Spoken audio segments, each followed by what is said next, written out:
കർണാടകയിലെ അഷ്റഫ് മാലിക് ഉസ്താദിൻ്റെ വിയോഗം നമ്മളെയെല്ലാം വളരെയേറെ വേദനപ്പെടുത്തിയ ഒരു കാര്യമാണ്. ദീൻ പഠിച്ച അല്ലെങ്കിൽ ദീൻ പഠിപ്പിക്കുന്ന ഒരു ഉസ്താദ് ഇങ്ങനെ സ്വയം ഇല്ലാതായത് എന്തുകൊണ്ട് എന്നാണ് പലരും ചോദിച്ച ചോദ്യം. ഈ ഉസ്താദിന് സംഭവിച്ചത് ഇനി ഒരു ഉസ്താദിനും സംഭവിക്കാതിരിക്കണം. അതിന് മുൻകൈയെടുക്കേണ്ടത് നമ്മൾ തന്നെയാണ്. വെറും 11,000 രൂപ ശമ്പളമുണ്ടായിരുന്ന ഒരു ഉസ്താദ് എങ്ങനെയാണ് അദ്ദേഹത്തിൻ്റെ ജീവിതം മുന്നോട്ട് കൊണ്ടുപോയിട്ടുണ്ടാകുക? നമ്മൾ ചിന്തിച്ചിട്ടുണ്ടോ?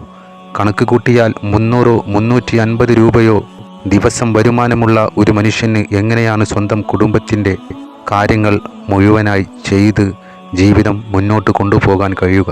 ആത്മഹത്യ ഒന്നിനും പരിഹാരമല്ലെന്നും അത് ഒരു മുസ്ലിമായ മനുഷ്യൻ ഒരിക്കലും ചെയ്യാൻ പറ്റാത്ത ഒരു കാര്യമാണെന്നറിഞ്ഞിട്ടും അദ്ദേഹം ആ വഴി തിരഞ്ഞെടുത്തത് തീർച്ചയായും അദ്ദേഹത്തിൻ്റെ മനോനില തെറ്റിയതുകൊണ്ട് തന്നെയാണ്.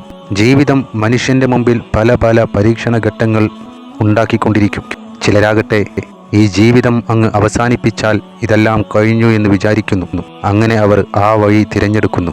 എന്നാൽ ദീൻ പഠിച്ച ഒരു ഉസ്താദിന് എങ്ങനെ ഈ വഴിയിലെത്തിച്ചേരാൻ കഴിഞ്ഞു എന്ന ചോദ്യത്തിന് ഒരൊറ്റ ഉത്തരമേ ഉള്ളൂ. മനോവിഷമം അദ്ദേഹത്തിൻ്റെ മനോനില തന്നെ തെറ്റിച്ചു കളഞ്ഞു. അതെ, അഷ്റഫ് ഉസ്താദിനെ മരണത്തിലേക്ക് തള്ളിവിട്ടത് വലിയൊരു കടക്കെണിയാണ്. അതൊരു സാധാരണ കടമായിരുന്നില്ല, പലിശയുടെ നീരാളി പിടുത്തമായിരുന്നു. 2018 വീടിൻ്റെ കടുത്ത ദാരിദ്ര്യവും സാഹചര്യവും കാരണം 6 ലക്ഷം രൂപ ഉസ്താദ് ലോൺ എടുക്കാൻ നിർബന്ധിതനായി. നീണ്ട 8 വർഷത്തോളം, അതായത് 2026 വരെ തൻ്റെ കയ്യിലുള്ളതെല്ലാം നുള്ളിപ്പെറുക്കി അദ്ദേഹം ബാങ്കിലടച്ചു. പക്ഷേ ഒടുവിൽ ബാങ്കിൽ പോയി അന്വേഷിച്ചപ്പോൾ അറിഞ്ഞത് അദ്ദേഹത്തിൻ്റെ ഹൃദയം തന്നെ തകർത്ത് കളഞ്ഞു. എടുത്ത തുക ഇനിയും അതുപോലെ തന്നെ തിരിച്ചടയ്ക്കാനായി അവിടെ തന്നെയുണ്ട്. ഞാൻ 11,000 രൂപ ശമ്പളത്തിന് ജോലി ചെയ്യുന്ന ഉസ്താദാണ്.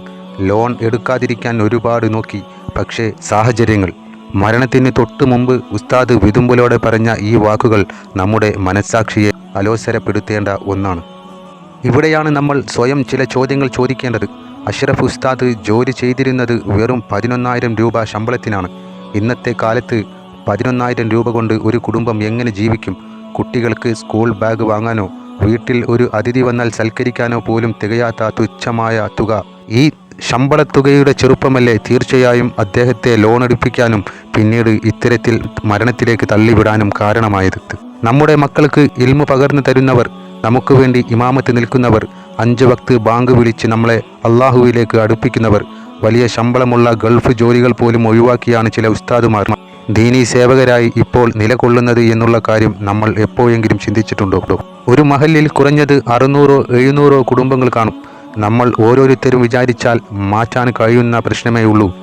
ഒരു വീട്ടിൽ നിന്ന് ചെറിയൊരു തുക മാറ്റിവെച്ചാൽ നമ്മുടെ ഉസ്താദുമാർക്ക് മാന്യമായി ജീവിക്കുവാനുള്ള ശമ്പളം നൽകാൻ മഹല്ല് കമ്മിറ്റികൾക്ക് സാധിക്കും.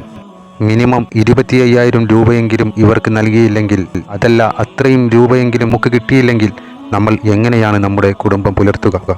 മറ്റൊരു ഉസ്താദിനും ഇങ്ങനെയൊരു ദുരഗതി വരാതിരിക്കുവാൻ വേണ്ടി ഇത്തരത്തിൽ ഉസ്താദുമാരുടെ ശമ്പളത്തിൽ വർധനവുണ്ടാക്കേണ്ടത് അത്യാവശ്യമായൊരു കാര്യമാണ്. ഉസ്താദ് ജീവനൊടുക്കി അദ്ദേഹം നരകത്തിലാണ് എന്ന് പറയുന്നവർ ഒരു കാര്യം ചിന്തിക്കണം. കടുത്ത മാനസിക വിഷമങ്ങളിലൂടെയും കടബാധ്യതയിലൂടെയും പോകുമ്പോൾ തൻ്റെ ജീവിക്കുവാനുള്ള വഴികളെല്ലാം അടയുമ്പോൾ ചിലപ്പോൾ ചിന്താശേഷി പോലും നഷ്ടപ്പെട്ടു പോയേക്കാം. സ്വബോധമില്ലാതെ എന്ത് ചെയ്യണമെന്നറിയാതെ അത്തരമൊരു അവസ്ഥയിലാണ് ഒരുപക്ഷെ അദ്ദേഹം വെള്ളത്തിൽ ചാടിയത്. ഇസ്ലാം പഠിപ്പിക്കുന്നത് എന്തെന്നാൽ, ഒരാൾക്ക് പൂർണ്ണമായും മാനസിക നിയന്ത്രണം നഷ്ടപ്പെടുന്ന അവസ്ഥയിൽ ചെയ്യുന്ന കാര്യങ്ങളിൽ അള്ളാഹുവിൻ്റെ പക്കൽ കുറ്റമുണ്ടാകില്ല എന്നാണ്. അള്ളാഹു ഉസ്താദിൻ്റെ പിഴവുകൾ പൊറുത്തു കൊടുക്കട്ടെ.